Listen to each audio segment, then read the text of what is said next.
Sri Kuberan TV நேயர்கள் அனைவருக்கும் அநேக நமஸ்காரங்கள். குரோதி வருஷம் மாசி மாத பலன்களை பார்ப்பதற்காக சக்தி ஜோதிட குழுவின் சார்பாக அடியேன் சக்தி சோமையாகிய நானும் டாக்டர் ஆஸ்ட்ரோ KS ஐயங்கார் அவர்களும் டாக்டர் ஹரிஹர சர்மா ஐயா அவர்களும் வந்திருக்கின்றோம்.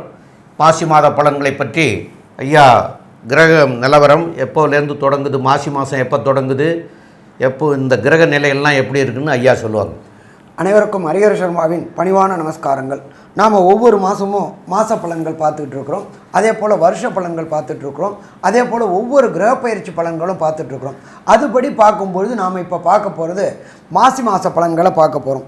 நிகழும் மங்களகரமான குரோதி வருஷம் மாசி மாதம் 1ஆம் தேதியிலேருந்து 30ஆம் தேதி வரலும்.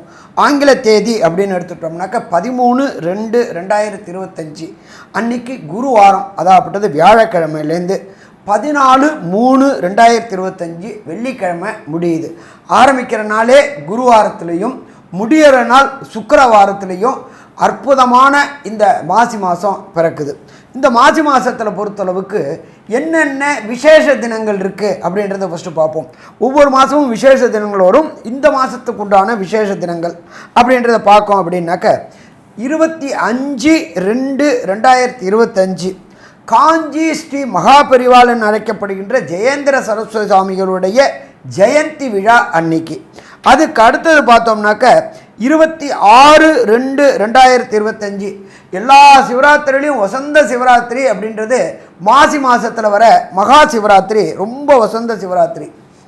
அதுக்கு அடுத்தது பார்த்தோம்னாக்க 6/3/2025 எல்லாருடைய ஆசைகள், இந்த மனிதனாக இந்த உலகத்தில் பிறந்தவனோட ஆசை ஒரு சின்ன வீடாவது இருக்கணும், கெளிப்பாழாலும் தனிப்பாழாக இருக்கணும், தனி வீடு ஒன்று இருக்கணும் அப்படின்னு நினைக்கக்கூடியவங்களுக்கு வசந்த நாளான வாஸ்து நாள் அன்னைக்கு. வாஸ்து அன்னைக்கு பூஜை போட்டு நாம் தொடங்கினோம்னா வீடு கட்டுறதுல எந்த விதமான தடங்கல்களும் வராது. ஒரு சில பேர் வீடு கட்டிட்டு 3 மாதத்தில் 6 மாதத்தில் பணம் இல்லைன்னு விட்டுருவாங்க, பொருள் கிடைக்கலன்னு விட்டுருவாங்க, வீட்டில் ஏதாவது அசுப நிகழ்வு இருந்துன்னு விட்டுருவாங்க. இதுக்கு எல்லாத்துக்கும் வசந்த நாள் வாஸ்து நாள். அந்த வாஸ்து நாள் நம்ம பூஜை போட்டோம்னா கண்டிப்பாக அது எந்த விதமான தடைகளும் தாமதமும் இல்லாமல் நல்லபடியாக முடியும். அதுவும் இந்த பர்டிகுலர் டைம் சொல்கிறேன் பார்த்துக்குங்க. காலையில் 9:42லேருந்து 11:12க்குள்ளார நம்ம அந்த வாஸ்து பரிகார பூஜை அப்படின்றத பொறுத்தளவுக்கு நம்ம இருக்கக்கூடிய வாங்கக்கூடிய மண் அதுக்கு முன்னாடி எப்படி இருந்துச்சுன்னு தெரியாது. அதனால் மண்ணுக்கு பூஜை போட்டு தொடங்கும் போது நல்லபடியாக இருக்கும். அதுவும் பார்த்தோம் அப்படின்னாக்க பூதபலி, பிரேதபலி, திக்பலி எல்லாம் போட்டுட்டு அந்த மண்ணுக்கு உண்டான பூஜையை போட்டு தொடங்கிட்டோம்னா அத்தனை தோஷமும் மண்ணில் உள்ள அத்தனை தோஷமும் விளைகிறோம். எந்தவித தடையும் தாமதமும் இல்லாமல் வீடு நல்லபடியாக முடியும். அப்படியேற்பட்ட வசந்த வாஸ்து நாள் வருது 6/3/2025. அதுவும் பார்த்தோம்னாக்க குருவாரம்னா வியாழக்கிழமையில் வருது. அதுக்கு அடுத்தது பார்த்தோம்னாக்க 11/3/2025 செவ்வாய்க்கிழமை மங்களவாரத்தில் காஞ்சி குரு ஜெயேந்திர சரஸ்வதி சுவாமிகளுடைய ஆராதனை விழா தொடங்கக்கூடிய காலகட்டம். அதுக்கு அடுத்தது பார்த்தோம் அப்படின்னாக்க மகாமகம் அப்படின்றத பொறுத்தளவுக்கு குரு பகவான் சிம்மத்தில் வர்றது மகாமகம். 12 வருஷத்துக்கு ஒரு ட்ரிப்பு குரு பகவான் சிம்மத்தில் வர்றது மகாமகம். அதுக்கு ஈக்குவலானது மாசி மாதத்தில் வரக்கூடிய மகம். மாசி மாதத்தில் வரக்கூடிய மகாமகமுக்கு ஈக்குவலானது மாசி மகம். அந்த மாசி மகம் வர்றது 12/3/2025 அற்புதமான புதன்கிழமை அன்னைக்கு வருது. அதுக்கு அடுத்தது பார்த்தோம்னாக்க 14/3/2025 காரடையான் நோன்பு.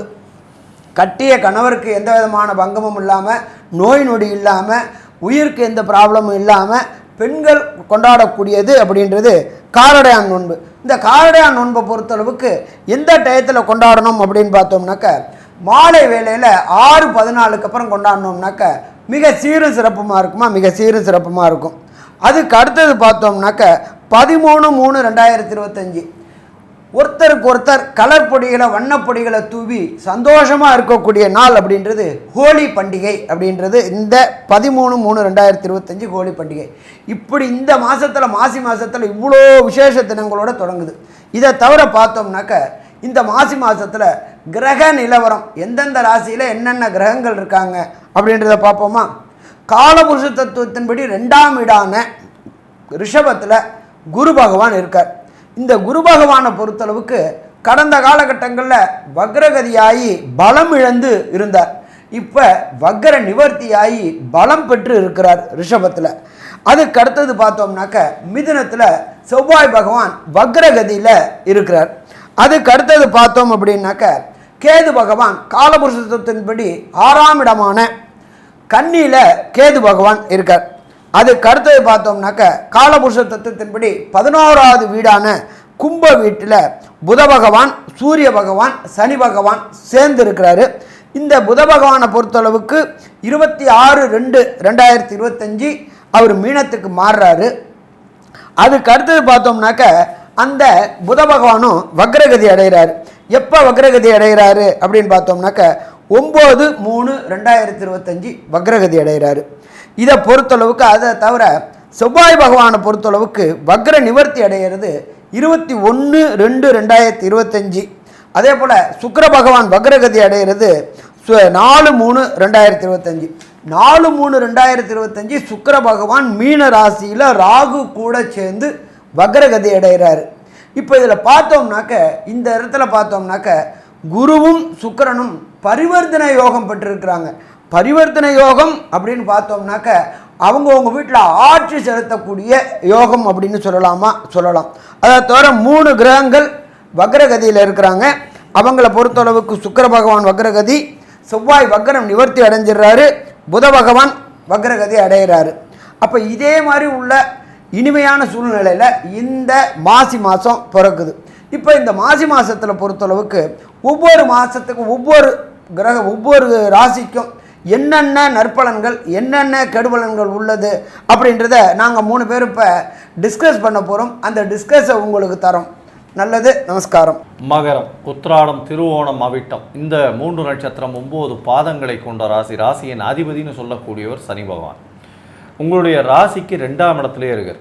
இந்த 2ஆம் இடத்துலே இருக்கார் அப்படின்னும் பொழுது ஒரு பரபரப்பு இருக்கும். ஏன்னா குடும்பம், வாக்கு, தனம், பொருளாதாரம் இதை பற்றிலாம் சொல்லக்கூடிய இடம்னு சொல்கிறது 2ஆம் இடம். ஆனால் 2ஆம் இடத்தில் இருக்கக்கூடிய சனி அவருடைய ஆட்சி மூலத்திரிகோண வீடு அது. அதனால் தன்னுடைய வீட்டை தானே யாரும் கெடுக்கிறது கிடையாது. இதனால் பார்த்தாலேயானால் உங்களுடைய ராசிக்கு 2ஆம் இடத்தில் இருக்கக்கூடிய சனி பொருளாதாரத்தில் எந்த ஒரு தடையையும் ஏற்படுத்த மாட்டார். பண வரவிற்கு பஞ்சம் இருக்காது. இருந்தாலும் குடும்பத்தில் சிறு சிறு சலசலப்புகள் இருக்கும். பேச்சில் கொஞ்சம் தடிமானம் இருக்கக்கூடிய வாய்ப்புகள் நிச்சயம் உண்டு. இதில் இன்னொரு விசேஷம் என்ன அப்படின்னா 8ஆம் அதிபதினு சொல்லக்கூடிய சூரியனும் சேர்ந்து இருக்கிறதுனால தேவையற்ற பேச்சுக்கள் மூலியமாக சில வம்பு வழக்குகள் வரக்கூடிய வாய்ப்புகள் நிச்சயமாக உண்டு. இந்த மாதம் பார்த்தாலேயானால் மாசி மாதம் குரோதி வருஷத்தில் பொதுவாகவே மாத கிரகங்கள்னு சொல்லக்கூடிய சூரியன், செவ்வாய், புதன் மற்றும் சுக்கிரன் இந்த 4 கிரகத்தினுடைய மாற்றங்களை வச்சு தான் மாத பலன்களை சொல்லுவோம். இந்த மாதம் உங்களுடைய ராசிக்கு 2ஆம் இடத்துலையே சூரியனும் புதனும் இருக்கிறது. இதன் மூலியமாக உங்களுடைய பேச்சில் நல்ல ஒரு அறிவுபூர்வமாக இருந்தாலும் எடுத்துக்கொள்ளக்கூடியவர்கள் சில பிரச்சனைகளை உருவாக்கக்கூடிய வாய்ப்புகள் உண்டு. அதனால் பொறுமையாக இருக்கிறது ரொம்பவும் நல்லது. உங்களுடைய முயற்சிகள் எல்லாமே வெற்றி பெறும். ஏன்னா ராசிக்கு 5ஆம் அதிபதினு சொல்லக்கூடியவர், அதாவது சுக்கிரன் 5, 10 இதற்கு அதிபதி, ஒரு திரிகோண கேந்திரத்துக்கு அதிபதி, மிகப்பெரிய யோகர். அவர் உங்களுடைய ராசிக்கு 3ஆம் இடத்துலேயே இருக்கார், உச்சம் பெற்று போயிருக்கார். அதை தவிர பார்த்தோம்னா இவ்வளவு நாள் குரு உங்களுடைய ராசிக்கு 5ஆம் இடத்துல வக்கரகதியில் இருந்தார். இப்போது வக்கரம் போய் இப்போ வக்கர நிவர்த்தியாகி குரு இருக்கிறதும் பரிவர்த்தனை யோகம் பெற்று இருக்கிறதும் பெரிய விசேஷத்தை கொடுக்க போகிறது. இவ்வளவு நாள் குழந்தை இல்லாதவர்களுக்கு குழந்தை பாக்கியம் ஏற்படும். அதாவது குழலினிது யாழினிது என்ப தம் மக்கள் மழலை சொல் கேளாதோர் அப்படின்னு வள்ளுவப் பெருமான் சொன்ன மாதிரி மழலை சொல்லை கேளாதவர்களுக்குத்தான் குழலும் யாழும் இனிதாக இருக்கும் அப்படின்னு சொல்லக்கூடியது. அதனால் அந்த குழந்தையின் சத்தத்தை இந்த மாதத்தில் அவர்கள் கேட்கக்கூடிய பாக்கியம் அவர்களுக்கு கிடைக்கும். ஏன்னா 3, 5 பரிவர்த்தனை இருவருமே ஆட்சி பெற்று போனதற்கு சமமாக கூடும். ஆண்களுக்கு பொதுவாகவே 3ஆம் இடம் ரொம்ப ஸ்ட்ராங்காக இருந்ததால் அவர்களுடைய விந்து அணுக்களினுடைய கவுண்ட்ஸ் நல்லபடியாக இருக்கும். இந்த காலகட்டத்தில் பார்த்தாலேயானால் அதாவது இம்பார்ட்டன்சி பிகாஸ் ஆஃப் மேல் இருந்ததே, ஆனால் அது நிச்சயமாக போய் நல்லபடியான ஏற்றம் கிடைத்து அவர்களுக்கு குழந்தை பிராப்தி ஏற்படக்கூடிய பாக்கியம் இந்த மாதத்தில் நிச்சயமாக உண்டு. இதை தவிர பார்த்தாலேயானால் உங்களுடைய ராசிக்கு 6ஆம் இடத்துல செவ்வாய், 4ஆம் அதிபதி 6ஆம் இடத்துல இருக்கார். அதனால் எந்த ஒரு விஷயத்திலும் வேகம் கொஞ்சம் அதிகமாக இருக்கும். எதிரிகளை ஈஸியாக கட்டுப்பாட்டில் கொண்டு வரக்கூடிய பாக்கியம் உங்களுக்கு உண்டு. ஏன்னா 6ஆம் இடம் செவ்வாய் போய் உட்கார்ந்துருக்கிறதன் மூலியமாக யாராக இருந்தாலும் உங்களுக்கு அடிபணிந்து போக வேண்டிய கட்டாயம் உண்டு. அதுவும் இந்த வக்கரகதி முடிஞ்சு செவ்வாய் வக்கரம் 9ஆம் தேதி வரலும் இருக்குது தமிழில். 21/22/2025 வரலும் செவ்வாய் வக்கரகதியில் இருக்கார். அது முடிஞ்சதுக்கப்புறம் பார்த்தாலேயானால் உங்களுடைய வேகம் அதிகமாகும். எந்த ஒரு போட்டிகளாக இருந்தாலும் நீங்கள் வெற்றி பெறக்கூடிய வாய்ப்புகள் நிச்சயமாக உண்டு. அதை தவிர ரியல் எஸ்டேட் பிஸ்னஸ் பண்ணுறவங்களுக்கெல்லாம் பெரிய ஏற்றம் கிடைக்கக்கூடிய காலகட்டம். போட்டித் தேர்வு எழுதுபவர்களுக்கு நிச்சயமான வெற்றி உண்டு. சரி, இந்த மாதம் புதனும் சுக்கிரனும் மாறக்கூடிய நிலையில் என்ன ஏற்றத்தையும் மாற்றத்தையும் இந்த மகர ராசிக்காரர்களுக்கு கொடுப்பார்கள் அப்படின்னு டாக்டர் ஹரிஹர சர்மா ஐயா கிட்ட கேட்போம். மகர ராசி என்பவர்களுக்கு 3ஆம் இடமான முயற்சி ஸ்தானத்தில் உச்சம் பெற்ற சுக்கிரனும் நீச்சமடைஞ்ச புத பகவானும் கூட கோதண்ட ராகுவும் இருக்கிறாங்க. அதனால் எடுக்கக்கூடிய முயற்சிகள் அத்தனையுமே சக்ஸஸ் ஆகக்கூடிய வாய்ப்புகள் உண்டு. முயற்சி அப்படின்றது நம்மளுடையது, முடிவு அப்படின்றது கடவுளுடையது. அதுக்கு தகுந்த மாதிரி கிரகங்களுடைய அனுகிரகமும் இருக்கணும். இப்போ பிரகஸ்பதியான குரு தன்னுடைய விசேஷ பார்வையாக உங்களுடைய ராசியை பார்க்குறார். அடுத்தது முயற்சி ஸ்தானத்தில் சுக்கிரன், ராகு, நீச்சமடைஞ்ச புதனும் இருக்காங்க. அப்போ தொட்டதெல்லாம் பொன்னாகக்கூடிய காலகட்டங்கள், எடுக்கின்ற முயற்சிகள் அத்தனையும் சக்ஸஸ் ஆகக்கூடிய காலகட்டங்கள். நீண்ட நாட்களாக ஷேர் ட்ரேடிங் பண்ணிகிட்டு இருந்தவங்களுக்கு இந்த காலகட்டங்களில் ஷேர் ட்ரேடிங்கில் வெற்றி கிடைக்கக்கூடிய வாய்ப்புகள் உண்டு. புதன் நீச்சம் அடைஞ்சிட்டார். ஷேர் ட்ரேடிங் பண்ணணும் அப்படின்னாக்க 3 பிளானட் சப்போர்ட் பண்ணணும். ஒன்று அனலைசிங் கிரகமான புதன், 2வது ராகு, 3வது குரு, தனக்காரனான குரு. இப்போ 3 பேருமே இந்த காலகட்டங்களில் நல்லா இருக்கிறாங்க. மகர ராசிக்கு ஊக வணிகம் இந்த சிவங்களுக்கு செய்யக்கூடியவங்களுக்கு இந்த காலகட்டம் ஏற்றமான காலகட்டம். அதே போல் குலதெய்வ வழிபாடு போகணும்னு நினச்சிக்கிட்டு இருந்த மகர ராசிக்காரங்களுக்கு கடந்த காலகட்டங்களில் தடையும் தாமதமும் ஏற்பட்டுருக்கும். புறப்படுவோம், திடீர்னு ஏதாவது ஒரு பிரச்சனை வரும், போக முடியாமல் இருக்கும். அப்போ இந்த காலகட்டங்களில் அதுக்கு காரணம் குரு வக்ரம் ஆயினதுனால. குரு இப்போ வக்ர நிவர்த்தியாகி அவரே ராசியை பார்க்குறாரு. ராசியை பார்க்கும்போது எடுக்கின்ற முயற்சி குலதெய்வத்தை கண்டு தொழுதுட்டு வந்தோம்னாக்க எல்லா பிரச்சனையும் தீரக்கூடிய வாய்ப்புகள் உண்டு. அதே போல் பித்திருக்களுக்கு உண்டான காரியங்களையும் செய்யக்கூடிய காலகட்டங்கள் இந்த காலகட்டங்கள். எப்போ பித்திருக்களுடைய ஆசீர்வாதம் மற்றும் குலதெய்வத்தோடைய ஆசீர்வாதம், இஷ்ட தெய்வத்தோடைய ஆசீர்வாதம் வருது அப்படின்னு சொன்னாலே அந்த குடும்பத்தில் சுபகாரியங்கள் நடக்க ஆரம்பிக்கும். நானும் பார்த்துட்ருக்கேன் சாமி, எனக்கும் பண்ணிகிட்ருக்கிறேன், ஒன்று ஏதாவது ஒரு தடை வந்துக்கிட்டே இருக்குது அப்படின்னு நினச்சிக்கிட்டு இருக்கு இந்த மகர ராசி என்பவர்களுக்கு மாசி மாதம் அதி அற்புதமான மாதம்னு சொல்லலாமா? அதி அற்புதமான மாதம்னு சொல்லலாம். ஏன்னா தனக்காரகனான குரு, புத்திரக்காரகனான குரு தன்னுடைய விசேஷ பார்வையினால் உங்கள் ராசியை பார்க்குறார். சரி, இதுக்கு அடுத்தது பார்த்தோம்னாக்க 2ல் சூரியனும் சனி பகவானும் இருக்கார். ஆட்சி பெற்ற சனி பகவானும் உங்களுக்கு 8ஆம் இடத்துக்கு உண்டான சூரியனும் இருக்கார். அப்போ இந்த 8ஆம் இடத்துக்கு உண்டான சூரியனும் இருக்கிறதுனால வெளியூர், வெளிமாநிலம், வெளிநாடு முயற்சி செய்கிறவங்களுக்கு 3ஆம் இடத்துல உள்ள ராகு, கோதண்ட ராகு சப்போர்ட் பண்ணுவார். அப்போ பிஸ்னஸ் விஷயமா வெளிமாநிலம் போகணும், பிஸ்னஸ் விஷயமா வெளிநாடு போகணும் அப்படின்னு நினைக்கிறவங்களுக்கு அதற்கு உண்டான citizenship, green card, PR, permit, visa எல்லாமே கிடைக்கக்கூடிய காலகட்டங்கள் ஆகும். இதை தவிர மகர ராசியை சேர்ந்து படிக்கக்கூடிய குழந்தைகளுக்கு ஹையர் எஜுகேஷனுக்கு நல்லா இருக்கும், பயப்பட வேண்டிய தேவையில்லை. என்ன ஒன்று, 9ஆம் இடத்துல கேது இருக்கிறதுனாலையும் தகப்பன் காரகனான சூரிய பகவான் 2ல் சனி பகவானை விட்ட பகைப்பட்டு இருக்கிறதுனாலையும் தகப்பனுடைய உடல் நலத்தில் சின்ன தொந்தரவுகள் வரக்கூடிய வாய்ப்புகள் உண்டு. மற்றபடி எதுவும் பயப்பட வேண்டிய தேவை கிடையாது. ஸோ மொத்தத்தில் பார்த்தோம்னாக்க மகர ராசிக்காரங்களுக்கு இந்த மாதம் அதி அற்புதமான மாதம்னு சொல்லலாமா? அதி அற்புதமான மாதம்னு சொல்லலாம். இருந்தாலும் ஒரு சில நாட்கள் தவிர்க்கக்கூடிய நாட்கள், சுபகாரியங்கள் மற்றும் நீண்ட தூர பயணங்களை தவிர்க்கக்கூடிய நாட்கள், அதுக்கு பேர் சந்திராசிரம தினங்கள். அது இந்த மாசி மாதத்தில் மகர ராசிக்காரங்களுக்கு எந்தெந்த தினம் வருது அப்படின்றத பற்றியும், அதை தவிர எந்த தெய்வத்தை வணங்கினா, எந்த கோயிலுக்கு நாம் போனால் இருக்கின்ற வர பிரச்சனைகளும் வந்த பிரச்சனைகளும் சூரியனை கண்ட பனி போல் விலகும் அப்படின்றத பற்றி நம்மளுடைய டாக்டர் ஐயா சக்தி சோமையா அவங்க விரிவாகவும் விளக்கமாகவும் சொல்லுவாங்க. ரொம்ப அற்புதமாக சொன்னீங்க 2 பேருமே. இப்போது சந்திராஷ்டம தினங்கள் அப்படின்னு சொன்னால் உங்களுடைய ராசிக்கு 8ஆம் இடத்துல சந்திரன் சஞ்சரிக்கிற காலத்தை சந்திராஷ்டம தினம் அப்படின்னு சொல்கிறோம்.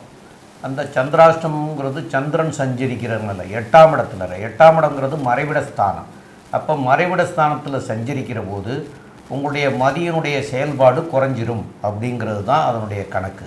அப்போ மதினா அறிவு, அப்போ அந்த அறிவு மழுங்கிடும் அப்படின்னு சொல்கிறாங்க.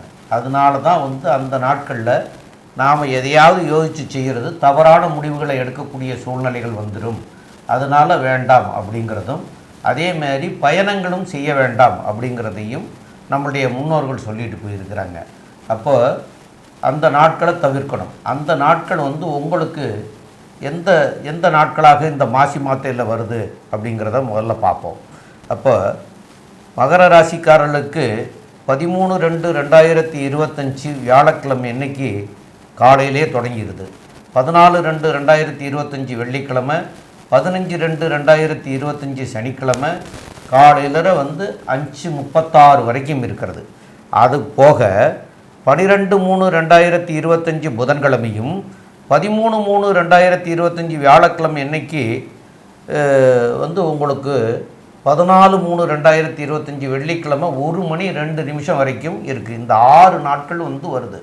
இந்த 6 நாட்களையும் நீங்கள் இதை தவிர்க்கிறது நல்லது. அதனால் பின் விளைவுகள் இல்லாமல் இருக்கும். இப்போ நம்ம வேகமாக செஞ்சுருவோம், அதனால் பின்னாடி விளைவுகள் வரும், பின்னாடி அது நஷ்டமாயிடும். அதனால தான் அதை செய்யக்கூடாது அப்படின்னு சொல்லியிருக்கிறாங்க. சரி, அது போக இந்த மாதத்தில் இந்த மாசி மாதத்தில் நீங்கள் வணங்க வேண்டிய தெய்வம் அப்படிங்கிறது கால பைரவரை போய் வணங்கலாம். அந்த கால பைரவரை வணங்குறது சனிக்கிழமைகளில் போய் வணங்கலாம். அந்த சனிக்கிழமைகளில் கூட சாயந்தர நேரத்தில் 6 மணிக்கு மேலே 8 மணிக்குள்ளே போய் கால பைரவரை வணங்கலாம். அதேமாதிரி அஷ்டமின்னு சொல்லக்கூடிய நாட்கள்லேயும் கால பைரவரை போய் வணங்கலாம். அதாவது அஷ்டமி தீதின்னு சொல்லுவாங்க, அஷ்டமி தீதின்னு சொல்லுவாங்க. அந்த அஷ்டமி அன்னைக்கும் கால பைரவரை வணங்குறது சால சிறந்ததாக இருக்கும். அப்போ இந்த நாட்களில் கூட நீங்கள் சனி பகவானுக்கு ஒரு 5 தீபம் ஏற்றி வழிபட்டுட்டிங்கன்னா உங்களுக்கு இப்போ இந்த 7.5 சனிங்கிறது நடந்துட்டு தான் இருக்கிறது. இந்த 7.5 சனி நடக்கிறவங்க கூட இந்த சனிக்கிழமை அன்னைக்கு கால பைரவருக்கு 5 தீபம் ஏற்றி வழிபட்டாலே அதனால் வரக்கூடிய பின் விளைவுகள்லாம் நீங்கக்கூடிய வாய்ப்புகள் உண்டு. அப்போ அதனால் அதை பண்ணிக்கிறது நல்லது. அதுலேயும் சாயந்தரம் 6 to 7:30 அதில் பண்ணுறது நல்லது அப்படின்னு சொல்லியிருக்கிறேன். மேலும் உள்ள விவரங்களை நம்முடைய ஆஸ்ட்ரோ கே ஐயங்கார் அவங்க சொல்லுவாங்க. ஐயா, மகர ராசியை பொறுத்தவரையில் நல்ல ஒரு ஏற்றமான காலம். உடல் நலத்தில் ஏற்றம் இருக்கும். குருவின் பார்வை, வக்கர நிவர்த்தியான குருவின் பார்வை இருப்பதனால் கண்டிப்பாக நல்ல ஒரு ஏற்றம் கிடைக்கக்கூடிய காலகட்டம். மனதில் நல்ல தெளிவு பிறக்கும். குழந்தை பிராப்தி உண்டு. கணவன் மனைவியிடையே அந்யோன்யம் சற்று பிரச்சனை இருந்தாலும் நல்லபடியாக சுமூகமாக செல்லக்கூடிய காலகட்டம். பணவரவிற்கு பஞ்சம் இருக்காது. முயற்சியில் சிறு சிறு தடங்கள் அதில் வெற்றி கிடைக்கக்கூடிய காலகட்டமாக அமையும். குழந்தைகள் மூலியமாக பெருமை கிடைக்கக்கூடிய வாய்ப்புகள் நிச்சயமாக உண்டு. தொழிலில் அபிவிருத்தி இருக்கும். போட்டித் தேர்வில் வெற்றி பெறக்கூடிய வாய்ப்பு உண்டு. வெளிநாடு போய் படிக்கக்கூடிய யோகம் உண்டு. தந்தையின் உடல்நிலையில் நல்ல ஒரு ஏற்றம் இருக்கக்கூடிய காலகட்டமாக அமைகிறது. தாயின் உடல்நிலையில் சற்று பின்னடைவு இருக்கக்கூடிய காலகட்டமாக இருக்கும். மருத்துவர்களுக்கு சற்று, அதாவது மருத்துவமனைகளுக்கு உடல் நலம் சார்ந்து சற்று பணம் விரயமாகக்கூடிய வாய்ப்புகள் நிச்சயமாக உண்டு.